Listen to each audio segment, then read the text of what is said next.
done by Diggity. We got Ash Dreamer starting in the upper left-hand corner as the green Protoss. Upper right-hand corner, we have Doodle starting as the red Protoss. This is the BSL Season 12 semifinal match between these two to see who advances to the BSL 12 finals. Dreamer looking for another berth, his second berth in a row. I should check what happened in Hasuleague in Season 10, but looking for a rematch against Master Ray.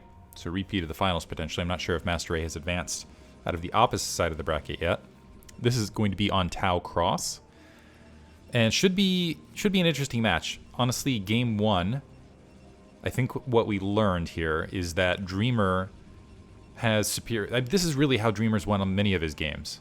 Is he gets kind of in equivalent matches or equivalent build orders that require a little bit more macro or micro precision, and he really executes that micro well, either being through Reaver Harass or through large-scale Dragoon fights or something along those lines.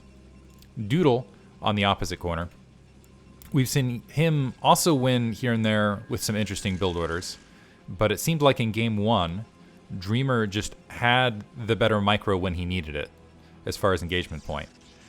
I think that also might be the reason that Dreamer has trouble against Master Ray in particular, is because, at least as we've seen in the matches thus far, looks like we're seeing a scout out here from Doodle heading to the upper left-hand corner, is because Master Ray just seems to literally be a master of knowing what to do in the precise moment, whether it's macro or micro. So even though Dreamer has had, and it looks like he's going to open up double gate, so 2 Zealot, because this is a rampless map, and it looks like Doodle is heading to the 6 o'clock location that spawned first.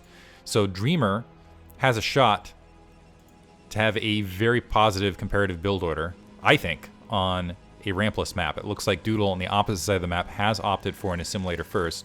Probe sneaking into the bottom left-hand corner, finding nothing. And it's going to be, while honestly this first Zealot is going to be headed towards Doodle's base before he even realizes it's a 2K build. Cybernetics Core is warping in. This probe making its way across. The first Zealot will spawn shortly. And there is a first Zealot being built by Doodle. That is absolutely necessary, I think, on this map, since it is so rampless. Dreamer knows he has the first spawn. Looks like he's holding a Zealot back initially. Perhaps wants to engage, or at least have... Usually, yeah, you have the 3 Zealots before you do the move out. This is going to give Doodle some time to see the build order and potentially respond, depending on when the second... Just seeing the second Zealot will do it. So he's wandering in. Zealot trying to provide some delay. Isn't quite able to get some delay yet. Was that a proxy pylon? There is a proxy pylon inside Doodle's base by Dreamer. It doesn't look like it is blocking off some mineral piles. That's forcing the initial Zealot to engage right there. The 2 additional Zealots are out. Now 3 Zealots are making their way towards that base. Cancellation and a shield battery being dropped for Doodle. Very common response. Still going to require some micromanagement. Dreamer following this up by getting his own cybernetics core and an assimilator. He's got 5 Zealots in total with this initial move out. And keep in mind, he also has this probe to provide some additional support. First Dragoon out. Wants to be able to get some base damage or really take out that probe to get the small victories. The Zealots now grouping up. Second gateway just starting for Doodle. So he's got he's basically, there's 5 Zealots in staggered formation entering into Doodle's base. Will he have the micromanagement to deal with this? Currently, he's economically ahead with 3 probes, and slightly technologically ahead. That's not going to help, though. Just allowing the Zealots to get right on top of your Dragoon. Also, the Zealots sitting on top of the probe line. That was my concern about having this shield battery so close. Is yes, I guess it makes sense, because that's where the fight's going to happen, but at the same time, 1 probe down, 2 probes down, and the Zealot's still running free inside of Doodle's base. 2 additional Zealots moving in, and I believe the shield battery is mostly expended. Those 3 Zealots have been taken out, and it looks like Dreamer's attack is going to be repelled. However, he has done significant enough damage. Trying to hide his Zealot in the corner. Is that Dragoon going to find it? Clever play by Dreamer to at least get some value out of this last Zealot. Looks like that's not going to happen, though. So Dreamer able to get enough probe kills in the in-between space, between that and the shield battery being dropped down. He will take an economic lead. Pressing on from here, trying to get an additional kill, not quite able to execute it. 2 Dragoons, 2 Zealots on his front, and already whirling up range. Range just now starting for Doodle. And Doodle moving out. Perhaps, yeah, here's the thing. At this stage, it's effectively an even fight, except you have a shield battery in the main for Doodle comparatively. And because this probe... Where'd the probe go, actually? The probe just died to a Zealot earlier? Or just exit the base, I'm wondering, for Doodle. Lost track of that in the midst of all that other action.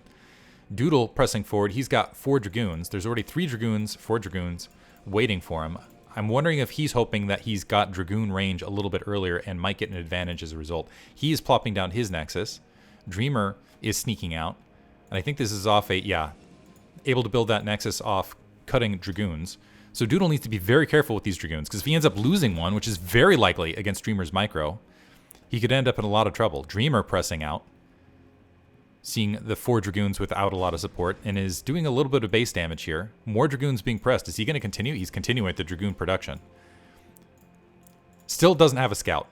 If this continues, Doodle is going to get the earlier second Nexus, and as a result end up slightly economically ahead. And it looks like Dreamer is going to skip the second Nexus play altogether. He's plopped down an additional gateway. He's just pumping units. Once range is finished and he has another round of Dragoons, I would not be surprised if he just decides to move out.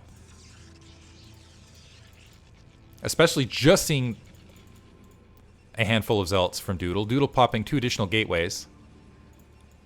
Dreamer having a little bit of trouble gathering his troop up, but grouping up to go ahead and engage the front. This is going to be 5 Dragoons. And this is the exact sort of scenario that Dreamer loves engaging in, is where he has a superior unit count, or close to equivalent unit count, and can effectively get in microfights with his opponent. The Dragoons settling up, a little bit of an early engagement before Dreamer had all of his army gathered, but continued to press forward, and now we see that focus fire of Dreamer landing on these Dragoons. The Zealots even able to get into the mix. Some probes pulling off the line, so 2 probes down. More Dragoons coming out. But the Dragoon count just plummeting. Look at that focus fire from Dreamer. Staggering out a little bit to deal with these probes. But this might be game. Dreamer just having overwhelming amount of Dragoons. And again, just fantastic micromanagement. Really getting full efficiency out of these Dragoons with their spread fire. Doodle GG's in game 2. So great play from Dreamer in game 2. Opting to delay his Nexus, instead get a superior Dragoon count, and then again, just getting in just his micro. Overwhelming from there. So we'll move on to game 3. This is a best of 5. So Dreamer on the edge of another semifinal, or sorry, another final berth. Hope you guys enjoyed it. Thanks for listening.